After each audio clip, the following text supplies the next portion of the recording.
Hello, and welcome to Atomic Radio Hour, the show that dives into the wreckage that is post-apocalyptia. This is episode 16. I'm your host, Vince, and I'm also here with... your corpse-walking Declan. Hey, pal. Hey, how are you doing? I'm good, thanks, man. How you been? I've been pretty good. This is our Halloween special. I'm fucking spooked, man. Good, I'm happy to hear. For this week's lore, I thought because it's the Halloween special, we could talk about the pint-sized slasher. I love that. There's another thing I want to talk about a little bit later that's a little bit Halloween-themed, too. Oh, good. Yeah. I'm happy you came prepared. The pint-sized slasher is a child serial killer who wore a clown mask, a t-shirt, and jeans. Used a kitchen knife as his weapon of choice. He was a myth to scare children who would misbehave, appears from a dog kennel at dusk to chase children. The pint-sized slasher is the second best-selling Halloween costume, topped only by Captain Cosmos. Incredible. And I didn't even know that before I did this, that people were, buying that costume. Yeah, I had no fucking clue. But, I mean, other than that, really, I have a newspaper article that was taken from the game. Ooh. Lay it on me. Yeah, I will. Hold on, let me find it. There it is. This is the Capitol Post. Staff writer Walter Street Beat Monroe. What American child alive hasn't heard the story of the pint-sized slasher? That diminutive? D-I-M-I-N-U-T-I-V-E? Diminutive? Yep. You got it. Diminutive demon in a clown mask who stalks and slashes the innocent residents of supposedly safe suburbia. It's just one of the many folk stories parents use to scare their youngsters into behaving themselves. Or is it? Bum, bum, bum. According to Germantown Police Chief Joseph Field, the pint-sized slinging slasher. The pint-sized slasher may be more real than people would like to admit. After reviewing the autopsy results of the Linden Street slayings, we have confirmed that the force and direction of every knife wound are consistent with the attack of a much smaller assailant. A child, to be precise. Add to the sinister forensic findings the statement from Christopher Atkinson, the one surviving victim of the adolescent assassin, and it becomes clear that the pint-sized slasher does indeed walk amongst us. The clown, he's going to kill us all, do you understand me? He stabbed my brother Sean right in the face! Killed my brother, the little clown! But assuming the pint-sized slasher is indeed real, a real, tangible threat to the peace-loving residents of DC's suburbia, one question remains. Why? What could possibly motivate a child to don a clown mask and murder innocent people in cold blood? We may never know. At least not until the miniature maniac is brought to justice. Until then, all we can do is lock our doors, kiss our children goodnight, and pray they live to see the morning. You think that, Vincent Price's laugh from Thriller is, copyrighted? Most definitely. Yeah, how sure? Because I think that would be really cool at the end of that. Yeah. Yeah, so that's the pint-sized slasher. I love that. I actually never found that in the game. I don't remember where I saw that you can actually get that. But I think it's one of the newspapers shown on the loading screen mentions the pint-sized slasher. The full article can be accessed via the Capitol Post newspaper office in Okay, I went to public school. L''ENFANT, Lafont? Lafant? Lafont, yeah. Lafont Plaza. Is it Plaza or Plaza? Because it's Aubrey Plaza, right? I say plaza. Plaza. That's a small thing that people usually don't worry about, I feel like. The pie-sized slasher might actually be a reference to the movie Halloween. Really? Yeah, a masked knife wielding killer who his first murder was committed as he was dressed as a clown. Michael Myers' first murder was he was a clown. It was a sister, and this is killing a brother. I mean, yeah, I guess that actually makes a lot of sense. It's enough, but is it? Yeah, it might be a little thin, but I am willing to give it a pass. Sure, definitely. There's a bunch of stupider yeah. Did you know Megaton, I think, don't quote me, I think is a reference to one of the, Planet of the Apes movies? Is it? I think it's Planet of the Apes. There's a movie where they worship a nuclear bomb underground. Huh. Yeah, well, it's you know what I mean. Yeah. See, I've always drawn the connection from megaton to the actual unit of measurement of nuclear explosion. Well, yeah, that, of course. Obvious, yeah. But, like, other than that, like, I don't know, I love Halloween. It's, like, one of my favorites. Mm-hmm. Like, all the witchy and wizardy stuff. It's the only time of year where I can effectively talk about D&D and not get weird looks. Really? No, well, of course not. I'm being dramatic. Oh, okay, don't yell. I go to a nerd school. But, yeah, talk about witches and wizards. And, like, one of the things I really like about Fallout 4 is that there's Halloween decorations up. Because October 23rd is when the bombs drop. Of course it's Halloween. Are you gonna tell me that this whole fucking episode you want to talk about how there's decorations in Fallout 4? No, not at all. That's something I just wanted to mention. Yeah, because I didn't want to talk about that either. Well then, that's just something that's just a detail that I really liked, that there was Halloween decorations. Yeah, I remember when I first played Fallout 4, I was like, ha. October. There's pumpkins. It's fall. Yeah. But no, what I do want to talk about is I want to talk about The Walking Dead. Okay, I'm going to let you know right now, I haven't seen it in probably about 2 years. I'm not talking about the hit AMC TV show. I'm talking about the comic book? No. Oh. I'm talking about the people that have skin falling off their faces in the Fallout universe. The ghouls. Of course. Okay. I am here for this conversation. Exactly. I know you're a big ghoul fan. What do you think about ghouls? I don't know them. how often we've gone into it with our audience, but I know you love ghouls. Our community knows you love ghouls.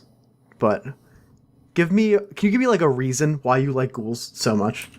I've said it before, because it's the new adversity. It's the new people that are being put down for something stupid.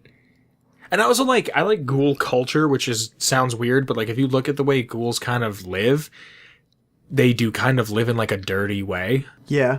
Because it's kind of like, okay, none of this matters. I don't care if the room's clean as long as I have somewhere to sleep and eat, and everyone's going to treat me like shit anyway. At that point, you've just been around for so fucking long that, like, why even give a shit? Yeah, exactly.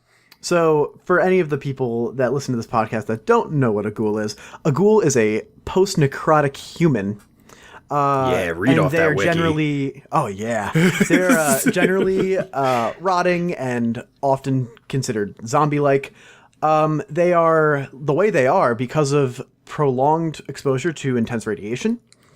And that is why they are all crunkled up and have greater resistance overall to radiation. Wait, did we just give the fine folks at home 2 doses of lore in one episode? You got it, because the first one was your trick. This one's your treat. Fuck, are you kidding me? How long have you been waiting to use that? I've been waiting since we started this podcast. Oh, god damn. Okay, keep going. And the treat is that I'm giving you the lore. Welcome. Damn. The only other time you're getting this is Christmas. So, because of their radioactiveness, something that is changing their moving parts on the inside, they're extremely resilient to radiation and overall have longer lifespans because of it. Radiation also has a tendency to heal them, which is like something that I've always found interesting. What's your take on that? I love it. I Is that love just all gonna be your of it. response to everything? Just I love ghouls. I love the idea of, like, arguably you could say that they are the wisest people in the wasteland for nothing more than just sheer they've been around the longest. Oh, easily. Roy Phillips, how long do you think Roy Phillips has been around for? He was probably 30 when the bombs dropped. He's been around for 230 years. That's 200 years. 30 years of pre-war knowledge and 200 years of post-war knowledge. To put that into perspective, he learned how to be an adult before he was a zombie. So he had don't that use that whole host fucking of word. experiences. Sorry, I won't use any other slurs for ghouls, especially Come on. not Shuffler, especially Dude, not come Rotter. on. Sorry. Oh my god, I can't believe you're just saying that in front of me. It's like that scene from Do the Right Thing, where they're all yelling at each other. Jesus Christ. Incredible. I think that if like, and this is gonna sound stupid because it's a fucking fictional world, but if we all just got together and sat down with a bunch of them and listened, like, imagine the shit, like, Oh, like the years of knowledge. It's like having an extra well done grandparent.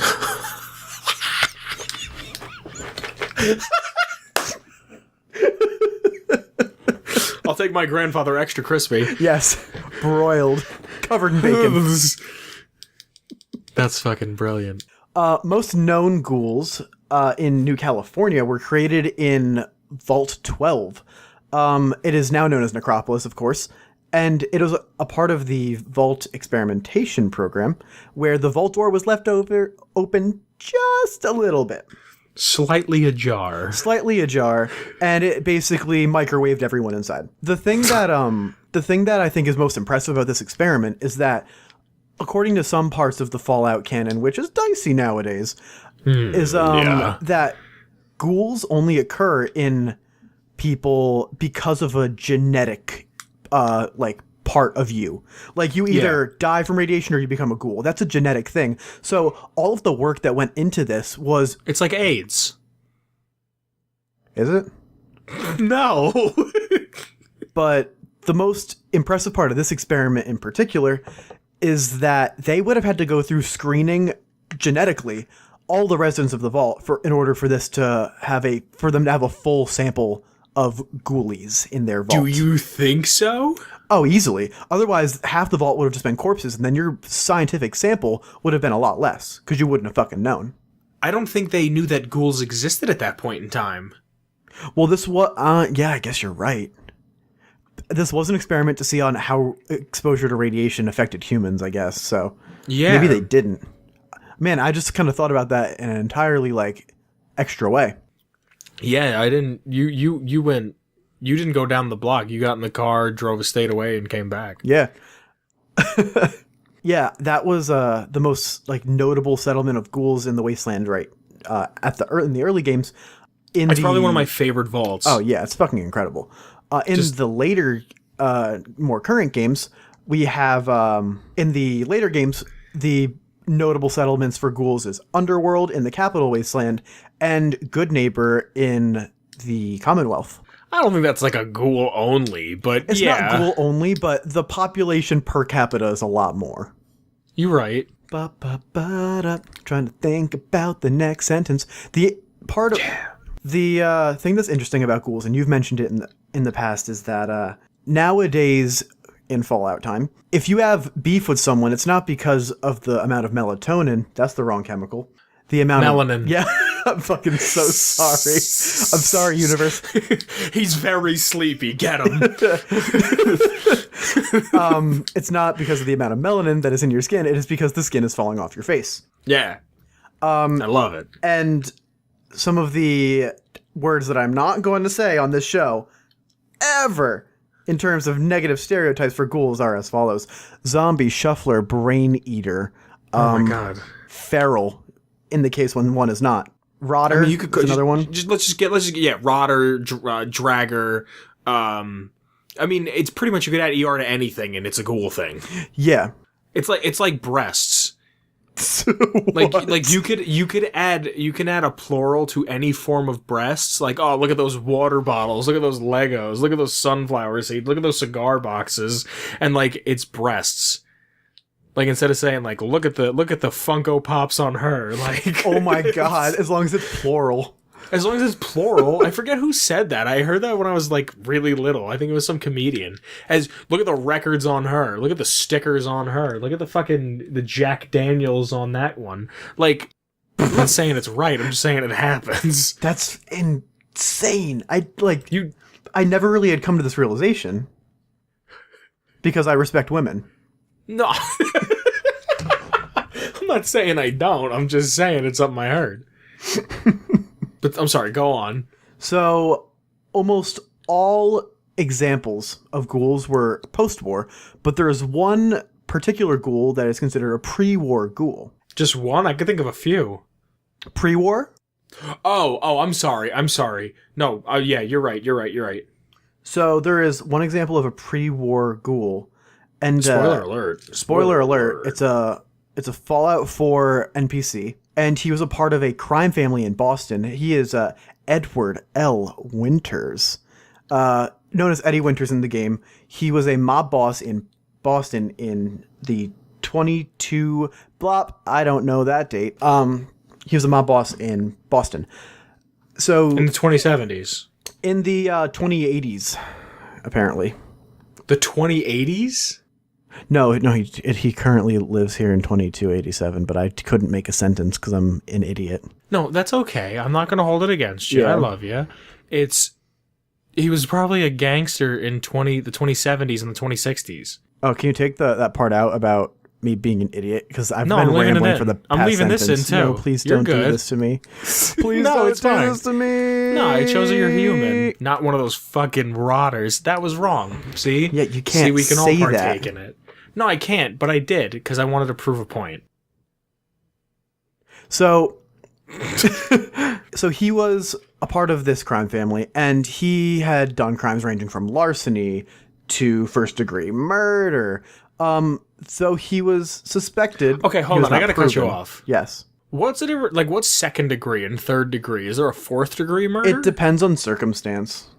Like, can you run me through an example? I can't because I don't actually know them. I know that third degree is the one with malicious intent. I think. Which one? I think third degree is the one with malicious intent and premeditated. What was OJ gonna get hit with? That's look it up. But this guy, he was not. It was not proven that he was behind any of the murders of his fiancée. Neither was OJ. Neither was OJ. Actually, now that you mention it, but he basically cut a deal. He cooperated with his the district attorney, and he got immunity from prosecution for his crimes. However, he did his deal and got the deal that he was involved with, made it so that he had to undergo a radiation experiment to kind of pay his way. And that is how he became a ghoul before the Great War. That's all that I want to talk about with ghouls, because I feel we've covered them significantly in the past, but I definitely wanted to talk about our favorite dead men walking. You know what else I really, speaking of ghouls that I like? What? It's supposed to be a long exposure to radiation. Yeah. Moira Brown gets nuked and is instantly ghoulified. I mean, technically all the people that survive in Vault 12 are too. Well, no, I mean, that took some time. It wasn't like, Yeah. and it's done. I mean, maybe she was sitting there baking for a few days. You don't know. She lived in a town with a fucking nuke there. Yeah, she's been on slow burn for years. Yeah. That was like the straw that broke the camel's back. Actually, hold on. I have in my notes from the episode we did on Moira Brown, I can tell you how long she's been slow burning. Oh, God. Declan, say something to fill the dead air. Gonna fill this dead air. Gonna fill this dead air. Gonna fill this dead air. Okay, I found it. Oh, wait, keep going, because I gotta read now. I'm Gonna sorry. fill this dead air. Come on, I need you to fill air.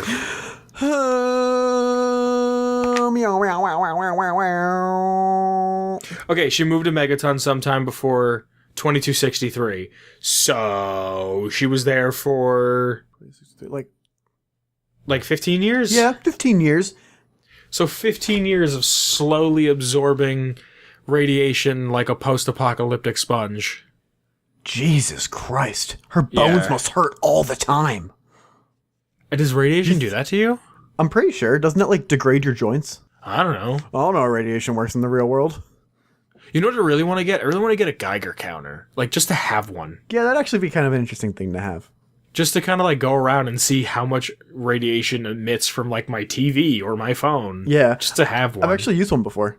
Have you really? And you've never told... Why don't you fucking tell me things? Because I'm going to tell the story right now. Okay, good. Let's hear. So it's actually kind of an irresponsible story because it happened in high school. Okay. And I was sitting in my physics class. And we had, like, finished a lab or something, and we just had some extra time, and the teacher was like, do you want to see some uranium? Wait, hold on. Your physics teacher? The one I had? Yes. What a scumbag. He never showed us that. I would have been so into that. Well, maybe you should have taken the higher level physics. Boom. Maybe I should have been born with fucking a better brain. Don't fucking talk to me like I'm stupid. You're not stupid. Well, you talk to me like I am, and I don't appreciate it. I love you very much. Don't lie to me, you whore. Don't call me a whore unless you're spitting in my mouth. Okay, and now we've hit the weird fucking valley. Go on with your story, please. But, he was like, you want to see a chunk of, fucking radioactive rock? You want to see a dead body? Yeah, basically. So he goes into, not even shitting you, he opens up the cabinet in the back of the room and takes out this piece of fucking Are you uranium. fucking kidding me? It was there the whole time? Yeah, and it wasn't even in a holder. It wasn't... Wait, hold on. Stop the presses. Stop the fucking presses. Yeah. If you walk into the room and you're sitting at his desk... Yes. What side of the room? So... If you're sitting at his desk looking at the room, what side of the room? Slightly to the right. Fuck you. Why? Fuck you. I used to sit there. Like in the... But you know how, like, the back... In the corner. Yeah, like directly behind the back corner. Wow. Directly up there in a baggie. Do you have his email? Yes. Can I have it? I have to have some words with him.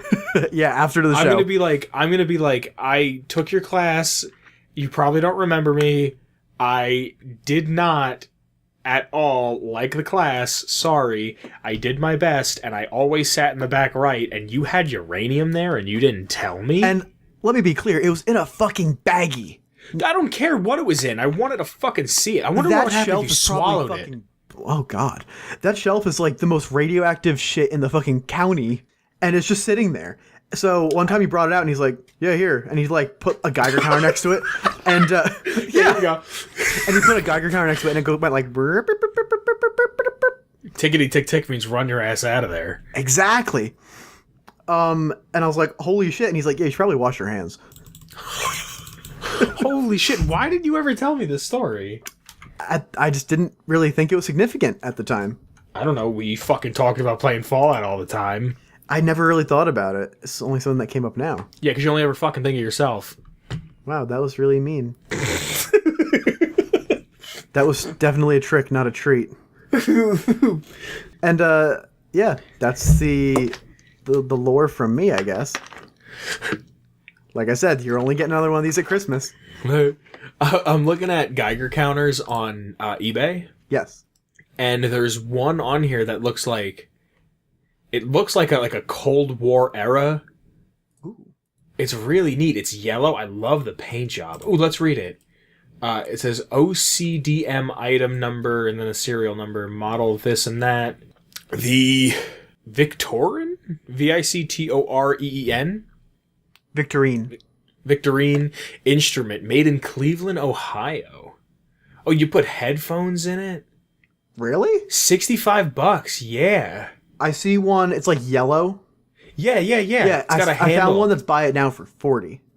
Hold on, I found one that's $50 that comes with a Fallout fucking keychain. No way! Yeah. Are you shitting me? No. Yeah, this one's really cool. This one's like all doodled on and shit. Oh, dude, I might have just found like a new hobby. Geiger counter collection? No, just like yeah, maybe. Dude, people fucking collect weird shit all the time. Yeah, you're right. I wonder if people collect like vintage dildos. Is that a trick or a treat? No, that's a serious question. Check this out. This is something that's really interesting. I'll see if I'm gonna put this in the video portion of this episode. This one's pretty rad. $22. Does it work? I mean, the comment on it says untested but great condition. This is the kind of thing that I feel like you should have tested. No, this is something that's like I want for my Fallout shelf. Yeah. Like even if it's $25, look at the font. Yeah, it's this one's incredible. I'm going to put a picture of this in the episode. Yeah, this is really freaking cool. Vintage Cold War Heath Heath? Yeah. Heath kit model. Great physical condition, no cracks or damage, but needs a light cleaning. It has its original manual. It does not need a light cleaning at Fallout fans. Untested, but everything appears to be in great condition. Oh, that one's really cool. Yeah. You better buy it before I put it in the episode. Someone will scoop it out from under you. No, let someone else get it. I guess you're right. You know, why not? Share the wealth. Yeah. You scratch my back, I scratch yours. Now show everybody that you know my podcast. Yes. Please. In exchange for being allowed to buy this, you need to... Before I do. Yeah. Oh, that one's being bid on. Oh, is it? Yeah, it's got 5 days left. By the time this episode goes live, it'll only have like a day left, I think. Yeah, actually, no, it'll be live for 1 day. Cool, you got a day. Yeah. No, this is really cool. I really want a yellow one. The yellow ones are really, really cool. Yeah. I wonder if they like... So I'm looking at these yellow ones. I think the way the yellow ones work is that you open them up, because they... You know, like ammo boxes? Yes. They look like an ammo box. Like you open it up and throw a piece of, I guess, material in. But then some of them look like they have wands that you kind of point at things. See, I think the one that we used was a wand. Do you remember if it was like a ammo box looking thing? No, it was small. It was a handheld kind of thing, but it had a little extension. I can't believe that fucking asshole. Fun fact, you could actually build a Geiger counter out of an Arduino. A what? An Arduino is kind of like a Raspberry Pi. Oh, I was like, is that a new Pokemon from Generation 9? No. You can actually get them pre-built on eBay, but you can also make one yourself. I'm looking at one right now with a tube. Yeah. Wow. Whoa! Son. What? In fair condition, working 2 cracks on lower right side of meter glass. Oh my god, this thing looks like something out of Buck Rogers. Alright, let me see. Hold on a second. This is nuts. No, let me so I could buy it before you. Oh. Put a picture of this in the thing. Whoa. Yeah, right? It's like Where's the gun. description?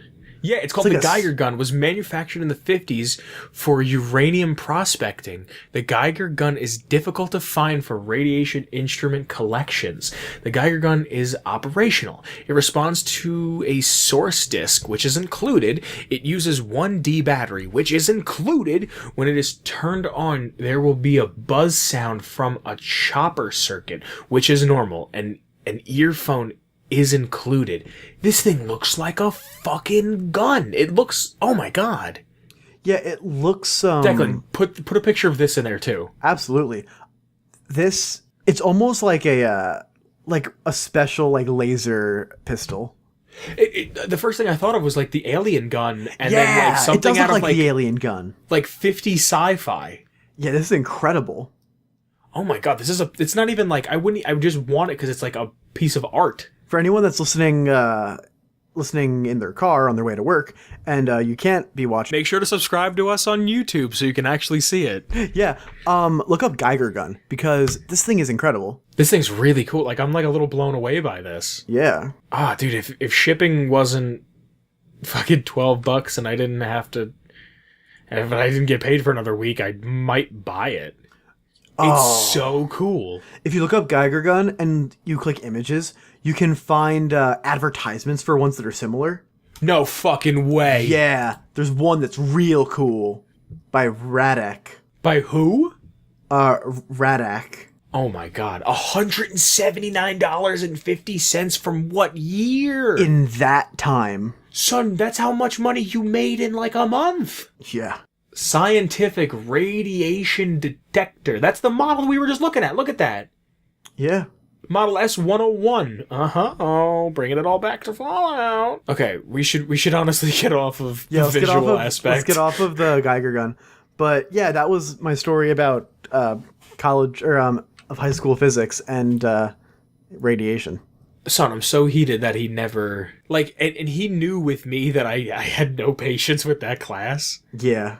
And you would have thought, you want to see some shit that'll make you sick? What do you think? How big was it? It was a piece of uranium, right? Yeah, it was a chunk. A chunk of coal? Yeah, but that could be big too. No, but I'm trying to get an idea of how it looked. I'm trying to find something to describe it by. Maybe about a stress toy, a thing that would fit in your hand entirely. Oh wow, that's kind of Yeah, it's smaller than a phone, my phone, but bigger than the original iPhone. I see. Yeah, it was a decent size. It was kind of flat. Yeah, that sounds sizable. Yeah. That's so neat. I wish I would have fucking... Wow, I'm genuinely upset. Sorry to ruin something in your past. Whatever. It's in your past for a reason, right? So, I've got a question for you. Oh, sure. I got an answer. And my question is, what do you want to talk about? What do I want to talk about? I don't know, dude. You know what I really want to talk about, actually? As of the recording of this, it's October 24th, so a little behind the curtain for you. Red Dead comes out at midnight tomorrow. I know that you are quite hyped. Son, I think the first thing I want to do is check out if those balls really do fucking jiggle when you walk. Which I know is not the thing you want to hear me say, but like you said, that's on somebody's resume. I think we talked about that in a different episode, right? Yeah. For those of you that listen out of order, it was recently reported that in Red Dead 2, the horse's testicles change based on the temperature and jiggle when walking. I mean, I don't know if they jiggle, but I'm assuming that they do, because why wouldn't they if they shrink with the weather? Yeah, that seems like something that would happen before that in terms of level of detail. But imagine that conversation. Johnson, we want to make sure we're going all out, so make sure that the nutsack jiggles. So you got it, boss. And then it's someone had to model that and animate that, and that's now on someone's resume. Yeah, balls shrink and jiggle. Fucking what a time to be alive. Yeah, really. You know what? I'm a big fan of the first one, and the first one, I think that was one of the first times where I remember playing a game being like, wow, the story is so important. This is something that I never really took in consideration, was the story. I never really sat there and thought... And I mean, I had played Fallout 3 at the time, and I was engrossed by the world, more than anything, really. It was a visual specter. Yeah, it was also a lot of new ideas and themes that I had never thought about in fiction before. And this was just what's more classic than the cowboy? And I was never one that was I want to watch a Western movie, John Wayne. I didn't I didn't care. But I remember people saying this game is amazing. Get this game, play this game. And I was like, okay. So I pick it up, and I remember being at Walmart, and I think I got it at Walmart, and some guy was there with his girlfriend, and the first time I ever played Red Dead 1, I was in, I think, 7th or 8th grade. Wow. No, it was just a time of oh my god, look at this, look at that. And then I played the shit out of that game forever. You know what I mean? Yeah, I mean, I never had it, so I really at this point just don't know what I'm missing out on. I played it once at a friend's house. That's all I know about it. Really? Tell me about it. I was maybe a first year in high school, and I was over at someone's house for New Year's, and they were just fucking my friend's older brother was playing it, and I was like, oh, cowboys. And that was kind of, and it was yeah, cowboys. And I was like, oh, that's kind of cool. You can make it all go black and white, and you can shoot things better. I don't think you can make it. Oh, well, you put it in sepia tone. Yeah. No, it's just a game where and I don't want to spoil the ending, but I was like, oh, oh, like I couldn't, like, it was just, I don't know. It's just a game that like I grew up with. And I remember I have a friend, I call him TiVo. Shout out to TiVo. I don't know if you listen, but if you do, hey man, get married soon. But we would talk about it all the time. And like, he only ever played like Call of Duty and Mercenaries. Remember Mercenaries? Yeah, I remember Mercenaries 2. Well, yeah. They were going to make a third, but it never happened. Yeah, thank God, honestly. Really? You didn't like Mercenaries? It was kind of just like worse Grand Theft Auto. Huh. I liked it.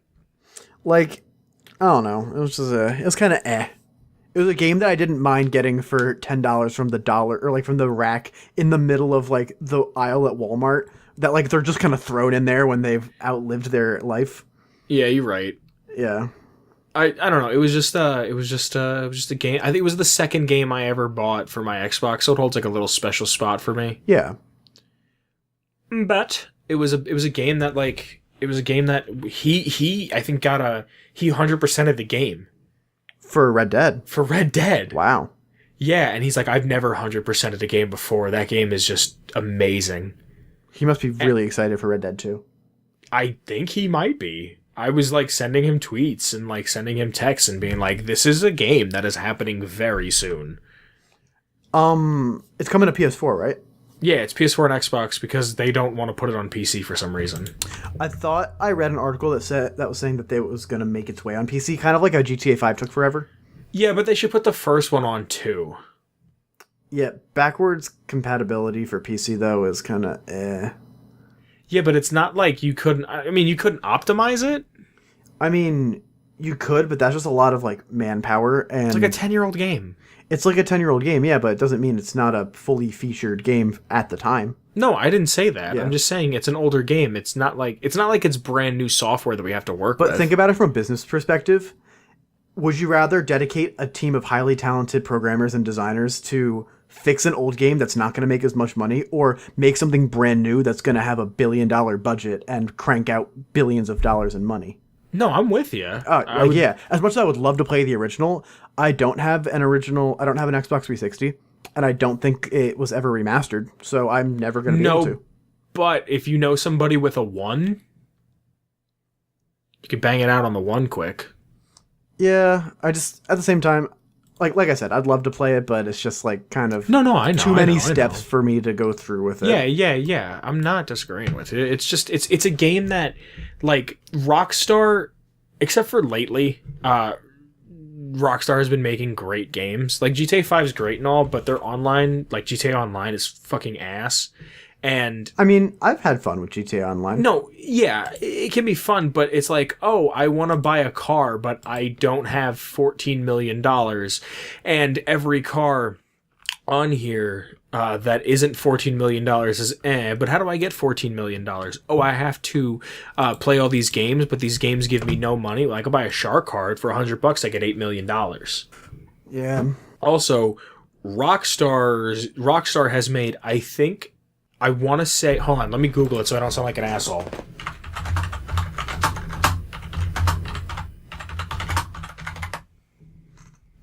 GTA 5 has made around $6 billion since its release in September of 2013.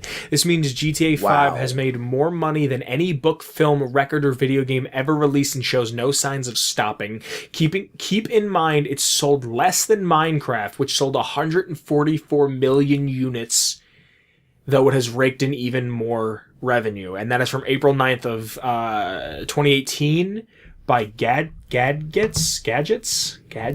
I can't read. Gadgets 360? That's an obscene amount of money. Okay, now, with that being said, what's the biggest movie, some of the biggest movies of all times? Titanic. What else? Think space. Think space. Star Wars. Star Wars. The new Star Wars movies have already made more than $4 billion.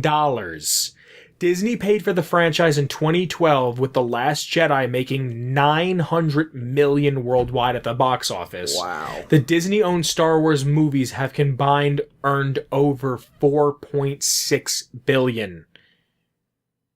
That's the Disney-owned Star Wars.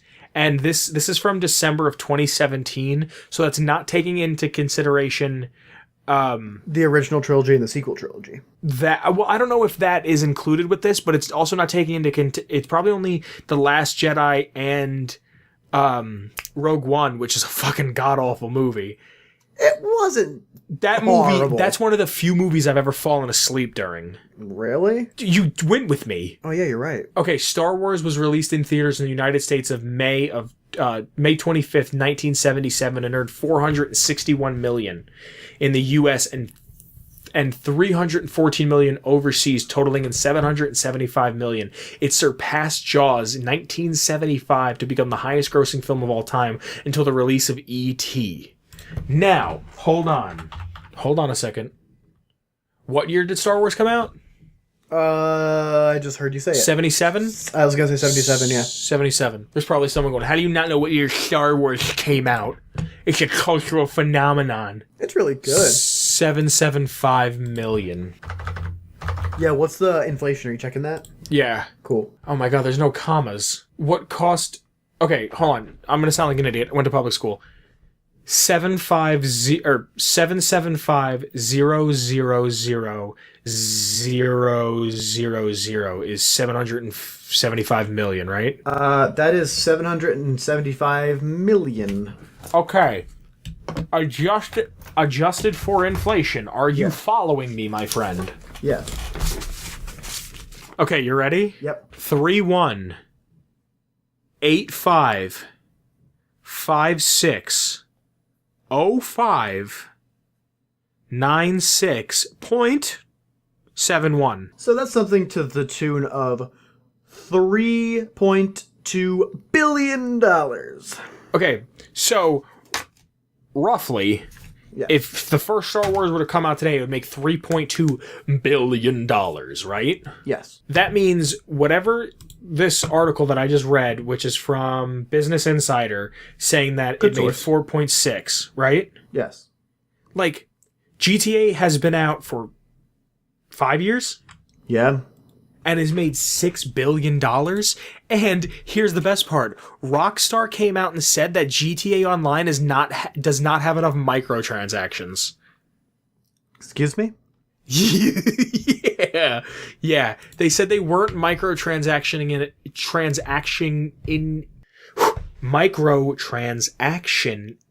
it enough. Yeah, I shit you not. Sorry, I'm gonna have to downvote that, actually. Yeah, that's the definition of greed. And they said that they were going to make a DLC for GTA 5, and then when GTA Online kicked off and became wildly successful, they said, fuck it. They canceled it. And I don't know if you know this, but Red Dead Redemption has one of the greatest DLC packages of all time. Isn't it called Dead Nightmare or something? Undead Nightmare. It brings back, I don't know if it's all, but most of the characters from the first game and makes a totally brand new story that is, and this is when zombies were like the shit. Yeah. Makes this whole new story about how zombies are invading and John Marston has to defend his family. And like, there's also a mission where you find a Sasquatch, which is a reference to San Andreas, that there was a Sasquatch that everyone would say online, oh, there's a Sasquatch in the woods, there's a Sasquatch in the woods. And then the achievement for killing the Sasquatch was 6 years in the making or something, because it had been a rumor for such a long time. That's and they so finally funny. put it in the game. Yeah. It's just... That's so funny. So... I'm so upset that we're not going to probably get Red Dead 2 DLC because of that. Because Red Dead Online is already confirmed. Yeah, and they said it's going to take a little while to come out, and it's going to suck on the first day, like it did with GTA Online. Yeah. And what are you going to do? It's just like, and this is why I have such a hard time believing the game industry today, because it's like, here's all these good things we're gonna promise you, and then it comes out and it's like it either performed vastly under what they said it was going to do, or they flat out lied. Don't get me wrong, people who thought Puddlegate was a big deal are fucking crazy. Yeah. But like, I get it. I don't agree with it, but I get it. And I said in a previous episode, you should be ashamed of yourself for making that such a big deal. But I don't want to say in hindsight. I understand what you're saying. For a lot of people, that like video games are what they put their life into. They put their money, their time, their passion, their effort into that. So if I told Declan, if I told you tomorrow, like, hey man, I'm gonna give you $100, right? Yes.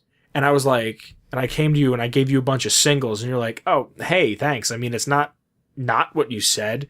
It's just a little less convenient. And then you went through it and it was only like 93.64. You'd be like, I mean, I can't be mad. Fucking change.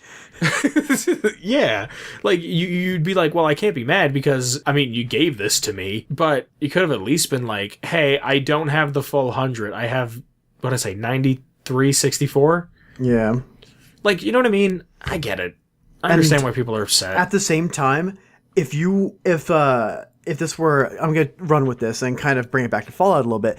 If you would have sent me a letter or an email or a telegraph that says, we only have 93.64, don't worry, I'm going to work to try to make it 100, then you're going to get ridiculed for saying, even Bethesda doesn't think they have a good game. I never thought of that.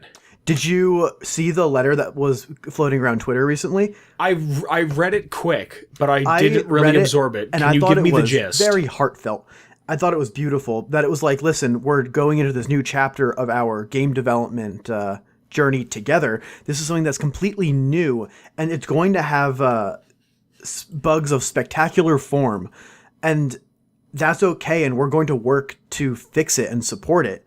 But then games journalism picked it up and oh no, and was like, Bethesda promises spectacular bugs, and then the edgy gamers of the internet were like, Bethesda doesn't think their game's gonna be good, so it's gonna suck.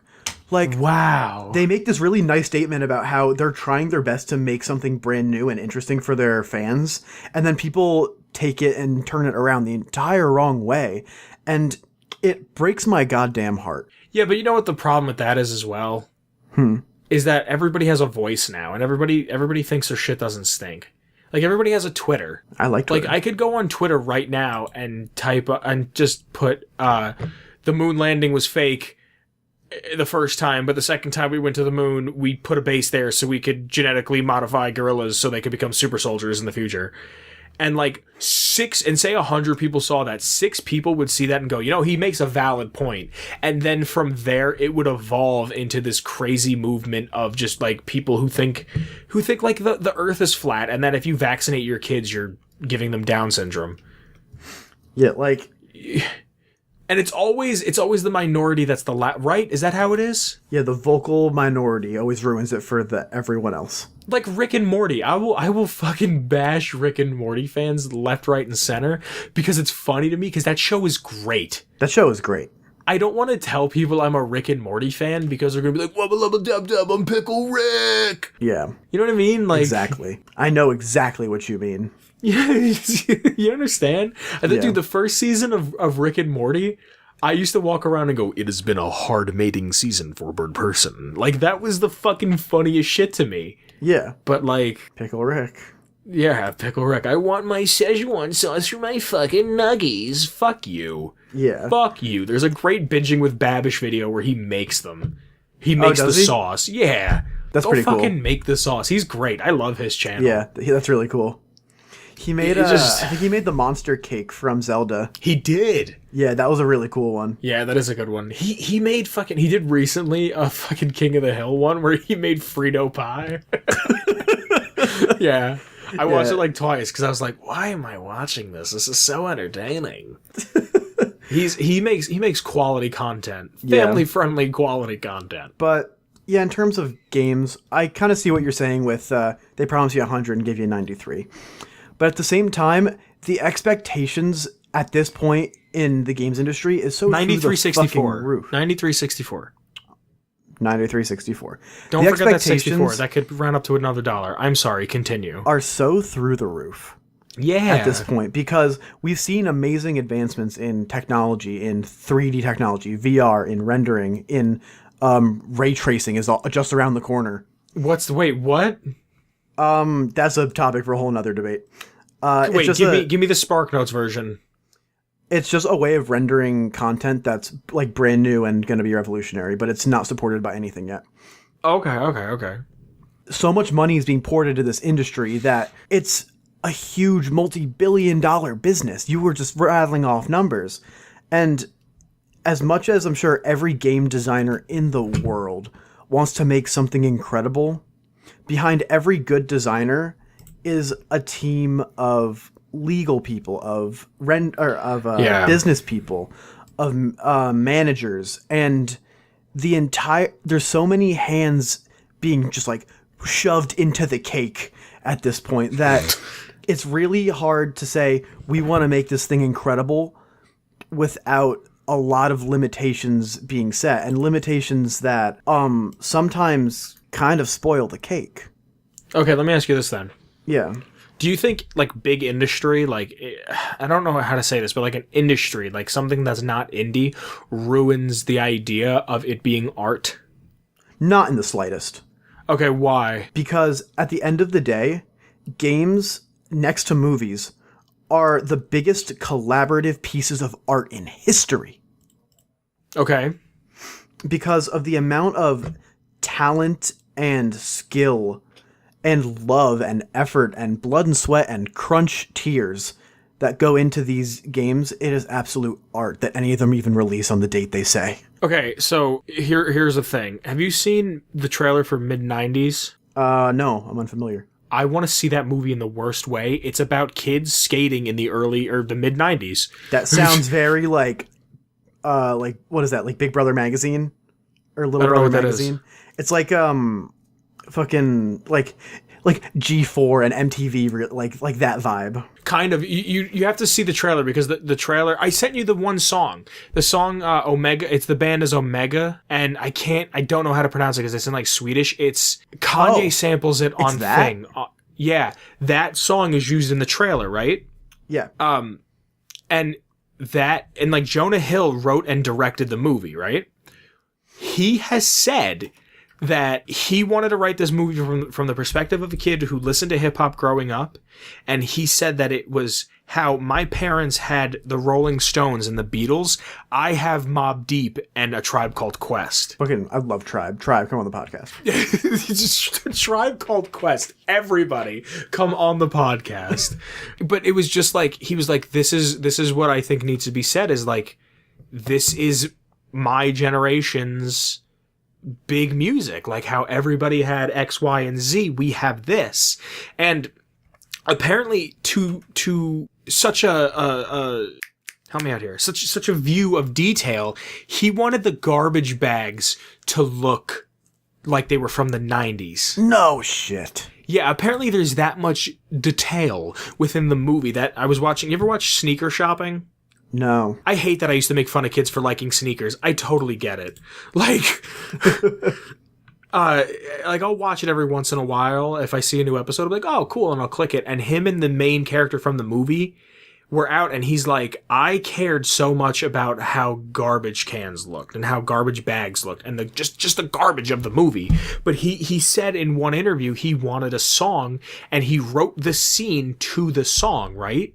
They couldn't get the song cleared. So now that entire part of the movie that was so close to him is ruined. Is totally out of the movie. And that's what I was kind of saying when I said, like, do you think that an industry ruins the artistic view of something? Because I can see how you said it doesn't, and I agree with you, but at the same time, I also think it kind of does. But that's why we're seeing so many... Sorry to cut you off, but, like, the indie scene right now is at an all-time high. Yeah, because people want to make something that's beautiful without any strings attached except their own heart and soul. And you know what? Two fucking indie games pretty much the only two indie games I've ever bought, and they're two great games. One of them is one of my favorite games of all time. What are they? Cuphead. Incredible. Cuphead, just for its just for the visual aspect of Cuphead. I love the gameplay. It's not a game that I would typically play, but I love Cuphead. Cuphead is incredible. And Stardew Valley. Stardew Valley is fucking insane. I pour my heart and soul into Stardew Valley, and it is maintained and developed by one guy. One dude. Concerned Ape, at Concerned Ape on Twitter. How nuts is that? He's incredible, and he's still developing it to this day. Yeah. He's still supporting it. It just got ported to Switch a few months ago. Oh, like recently? Yeah, it released on Switch I thought it already in happened. November. No, that's not. That's in the future. In August. Really? Yep. Huh, I love that game. That's a fucking great game. That's a super fun game. Concerned Abe, come on the podcast. Please come on the podcast. We'd love to have you on. I'd like to talk to somebody that isn't my friend about game development. Like, just because I'd like to get a second perspective on about it. No, and I'm not saying that in a bad way. I just like to get a second perspective. Of course, yeah. You know what I mean? Yeah, I'm like totally into that. maybe you like one thing and he likes another thing and you both disagree on it. I'd love to hear that conversation. Yeah. Like, it's done in a really simple engine called Monogame, Okay. where you basically have to do almost everything yourself. It just gives you a couple really convenient methods for drawing things to the screen. Okay. And, like, the rest of it is all just go wild. Cool. Yeah, it's incredible. So, Declan, what do you think you've learned on today's podcast? I've learned what not to call a ghoul. Hey. I've learned that the pint size that's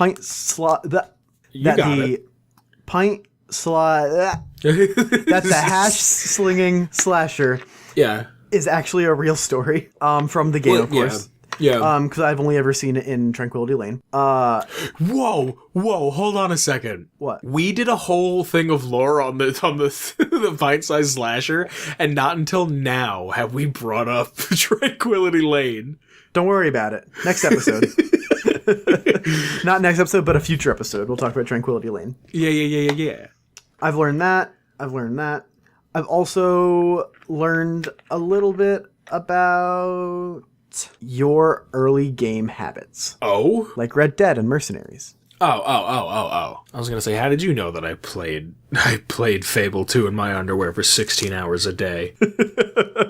What have you learned? What have I learned? I learned that our physics teacher's a fucking asshole.